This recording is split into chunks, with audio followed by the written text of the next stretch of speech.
Ambitious and motivated are words that describe you best. Then you're on the right place. This is Motivational Radio, friends, from Paris, with your host, Longi Agoha. Let us go into the second question I would love to ask you, and many people, because a lot of people would tell us that, yes, I do get many calls, people asking me, how can I identify my purpose? How? Do we have any practical method that we can give our listeners to really tell them the ways to identify their purpose? Because many people are really suffering this sickness or malady called non-identification of purpose. Because I believe happiness starts from the identification of purpose. And so if you are not able to identify your purpose, you will be working for those who have identified theirs.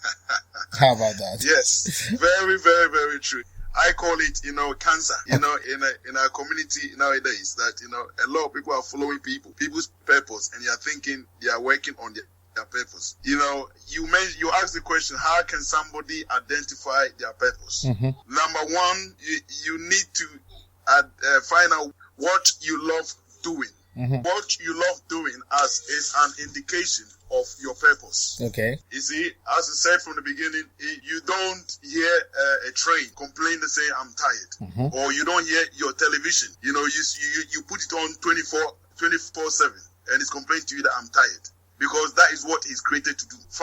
What do you love doing? What do you love doing is an indication of what you are called to do. If you are good, you see, and it doesn't matter how small it is, or how big, or how popular that it may seem. So somebody might say, okay, I'm good at cleaning. If you are good at cleaning, or if you are good at washing cars, it might sound minor or small, but there are some people right now, they are washing cars, they are millionaires by washing cars. They have become the expert of washing cars, so they wash celebrities' cars. Okay, that reminds me of somebody who said that in every profession in this world, there are experts in that profession. There are millionaires in that profession, no matter what it is. No matter what, even if you say cleaning floors or cleaning windows or washing plates, there are experts. And then the more you train, the more you get expert advice and expert knowledge in that profession or the purpose you are gifted to do, the better your bargaining power. If you're a good plate washer, if you're a dishwasher, you like to wash dishes with your hands and you can do it well and you can prove it to maybe a hotel chain. You see, you can now tell them, listen, I can come in and I set up a company and begin to wash your plates, and I tell you that I can wash maybe 200 plates in an hour. And if you prove to them that you can do it better than any other person, you get the job. So let's try to give an example of doing it what people would call a very menial job. But that menial job can give you money if it is your purpose. There is money in every profession, you see, because the scripture says the profit of the earth is for all. That's right. The profit of the earth is for all. So once you identify what you are created to do, you will enjoy the profit of the earth. So what we love doing is a key indication. There's a lady that told her story. It was on a website. This woman used to work, and then she was baking cake for her children to take to school. Anytime the children has an event, she bakes cakes and take it. She bakes cake and take it. And one day, she had demand. People were asking the children, who made this cake? Who made this cake? Who made this cake? He said, my mom. She was just doing it. She was just doing it. But she was doing something that she's created to do. And now she owns many shops by cake. We are saying the same thing, that really, if you identify your purpose, the sky becomes the limit, if not more. Yeah, nothing can stop you, And let me quickly go. The second point is, you see, we need to ask God, the creator. Mm-hmm. Who created us? That's the second point of actually identifying your purpose. Ask God. Pray. Ask God. Ask God. God, what did you create me for? Because He's the one that created us. So He knows our capacity. He knows what we are capable of doing. So let's seek Him. Let's ask Him, what am I created for? Okay. You need to really look back into your life and see what gives you joy, what you like doing, what comes easy to you. And then second, you ask God to really help you to identify, or tell Him to show you your purpose, isn't it? That's it. He's the one that created you. He's the one that created you, so He knows what He created you for. So ask Him, and He will surely tell you, because If I tell you how my business started, I will just listen to one message and one statement came, and that's it. So ask God, read his word, read his word. Always say, look, the Bible is not for Christian. The Bible is a manual of living, is a manual of life. The same way, you buy a microwave, you need to read the manual to be able to use the microwave properly. We need to study the word. The word is the manual of life. It's not just for Christian. It's for everyone. Yeah, but that's one funny thing in life. I think we that's one funny thing I discovered in life. You see, when anybody was born, nobody came into this world with a specific manual on how to survive. So yes, we didn't come here. Because when you build a machine, you create the manual, how to use it, isn't it? So that's right. But the problem is that none of us came into this world with a specific manual on what to do, how to do it. So I believe one of the best ways of identifying our purposes in life is, first of all, by doing so many things. And then when you are exposed to so many things, that there is one or two things in those so many things that you would love doing better or much more than the others.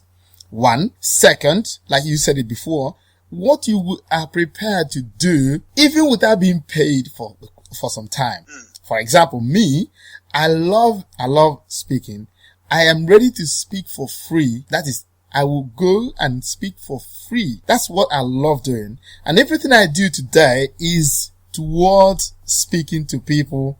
I get joy from it. I've been able to identify my purpose in life. That did not show that it didn't mean, I'm not saying that I identified it, from the day I was born. No, I identified my purpose from the, failing or doing so many other things before today. I've been able to identify my purpose. All right. So I believe anybody can identify his or her purpose first by looking inwards and saying, hey, what do I love to do? Or what do I do much better than the other guys around me? That's one key sign, because none of us came here with a manual of our lives. None of us. So we do things, we identify things by doing. Exactly. You've just nailed it there. You just nailed it there. All of us are created uniquely. God did not create everyone the same. No. God did not, even twins born. There is a difference between them.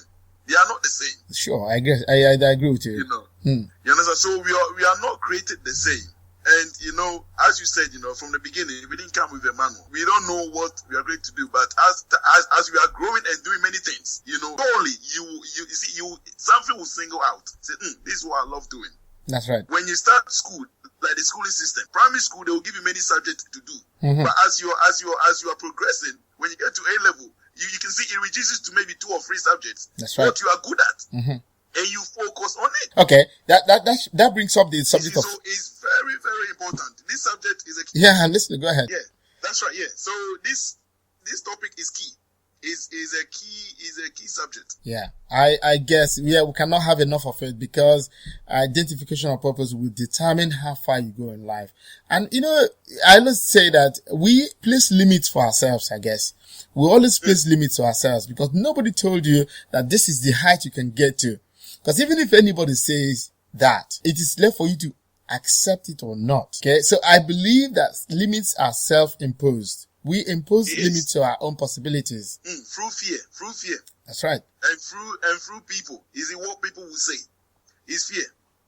I've always said, look, God has not limited you. So why are you allowing man to limit you? God that created, say the sky is your limit. Look, there's no limit. There's no limit upon you. And when you are fulfilling your purpose, look, everything is packaged in you. Everything is packaged in you. If you are using a microphone, you are not adding anything extra to it. Everything is inside. If you are driving a car, you are not adding anything extra to it. Everything is there. You are just putting the key in and starting. So everything is packaged in you, in your purpose. And you are not created to do everything.